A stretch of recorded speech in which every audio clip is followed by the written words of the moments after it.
ඕනම දෙයක හොඳ නරක දෙකක් තියෙනවා. දැන් පී එකකින් උනත් පළතුරු කපන්න පුළුවන්, බෙලි කපන්නත් පුළුවන්. එහෙම කන්නනේ. දැන් මේ පුටුවේ අපිට ඉඳ ගන්න පුළුවන්, තරහ ගියොත් මේක උස්සලා ගහලා කෙනෙක් මරන්නත් පුළුවන්. ඉතින් ඒ වගේ තමයි හොඳ නරක දෙකක් තියෙනවා. ඒක පාවිච්චි කරන කෙනාගේ හැටියට තමයි වෙන්නේ.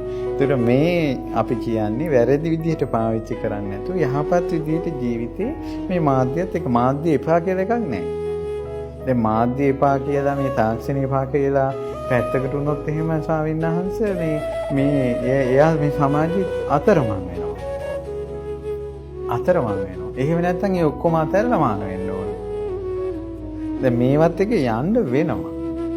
දැන් ඒ කියන්නේ ඒ අනිත්‍ය වෙවින යන්නේ මේ අනිත්‍ය ලෝකේ අපි කොයිතරම් සමහර අදිෂ්ඨානවල හිටියත් අපි අසරණ වෙනවා. උදාහරණයක් ගත්තොත් මේ ෆෝන් නිසා මාධ්‍ය නිසා මේ ළමයි නරක වෙන හැටි දන්න සමහර දෙමව්පියෝ සමහර ගෙවල් වල ටීවී එකක්වත් ගේන්නේ නැහැ තාත්තා.